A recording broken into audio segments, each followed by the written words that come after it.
이번엔 글로벌 특파원 리포트 시간입니다. 미국 현지의 생생한 분위기, 나수지 뉴욕 특파원과 연결해 보겠습니다.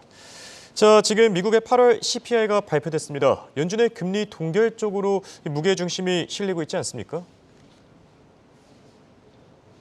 네, 그렇습니다. 이 간밤 미국 증시에서 가장 투자자들의 관심을 모았던 건 이 개장 전에 발표된 8월 소비자 물가 지수 CPI였습니다. 미국 8월 소비자 물가 지수는 전년 대비 3.7% 올라서 이 시장의 예상치인 3.6%를 소폭 웃돌았습니다. 전월 대비해서는 0.6% 올라 예상에 부합했습니다. 미국 CPI는 지난 7월 3.0%로 바닥을 찍은 뒤 2개월 연속 상승세를 이어가고 있습니다.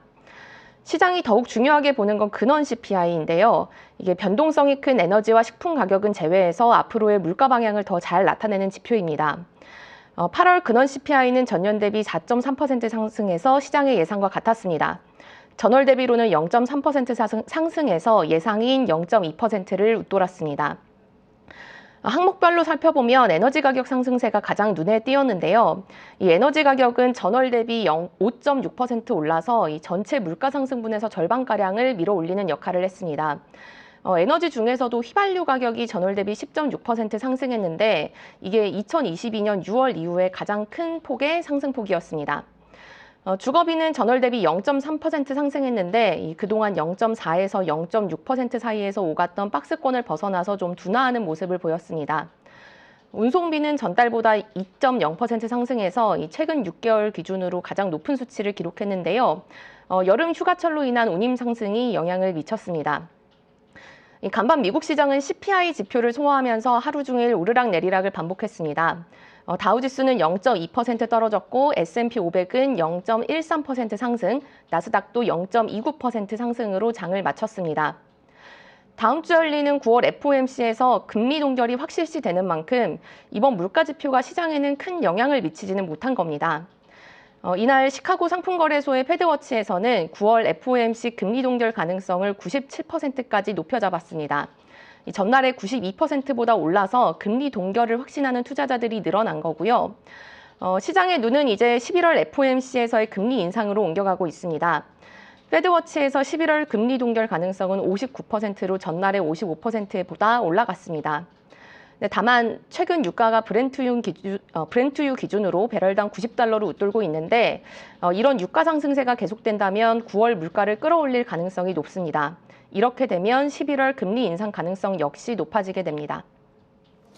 네, 말씀해 주신 대로 8월 CPI를 소화하면서 미국 증시 혼조세로 거래를 마쳤습니다. 섹터별로 보면은 항공주 그리고 헬스케어 쪽이 흥미로웠는데요. 항공주 하락이 좀 눈에 띄었습니다. 이 부분부터 짚어주시죠. 네, 이날 미국 증시에서는 항공주들의 하락세가 두드러졌습니다. 아메리칸 항공이 5.6% 떨어졌고요. 델타 항공이 2.8%, 그리고 저가 항공인 제트블루도 4% 가까이 떨어졌습니다. 사실 항공주에 대한 시장의 우려는 어제 오늘 일이 아닙니다. 최근 한 달로 기간을 늘려보면 아메리칸 항공은 16% 하락했고 사우스웨스트 항공은 14%, 델타도 10% 넘게 떨어졌습니다. 이렇게 항공주 주가가 맥을 추지 못하는 건 유가가 오르고 직원 임금도 올라가면서 실적이 나빠질 걸로 예상되기 때문인데요. 이날 아메리칸 항공은 3분기 실적 눈높이를 낮춰 잡았습니다. 지난 7월만 해도 3분기에 최대 주당 95센트 수익을 낼 걸로 예상했지만 이번에는 3분기에 주당 30센트 수익을 낼 것으로 실적 전망치를 낮췄습니다. 이 아메리칸 항공은 최근에 조종사들의 임금을 올려주기로 합의했는데 이로 인한 비용이 2억 3천만 달러, 우리 돈으로 3천억 원이 넘습니다. 여기에 항공권 가격도 여름 휴가철이 지나면서 서서히 내려가고 있는데요. 항공권 예약 앱인 호퍼의 분석에 따르면 9월에서 10월 미국 내 항공권 평균 가격은 여름 성수기보다 30% 떨어진 211달러로 집계가 됐습니다. 이런 수치들은 다음 달 중순부터 발표될 3분기 미국 항공주 실적에 영향을 미치게 됩니다. 또 다른 특징주로는 모더나가 있었는데요. 이날 시장에서 모더나 주가는 3.18% 올랐습니다. 모더나는 이날 자사의 mRNA 기반 백신이 기존 독감 백신보다 더 강력한 면역 반응을 보였다라는 결과를 발표했습니다. 모더나는 코로나 백신 수요가 줄면서 파이프라인을 다양화하는 데 총력을 기울이고 있는 상황인데요. 모더나는 2분기 코로나 백신 관련 매출이 전년 동기보다 94%나 줄었습니다.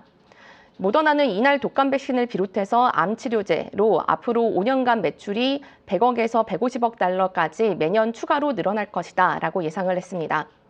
지금까지 뉴욕에서 한국경제신문 나수지였습니다.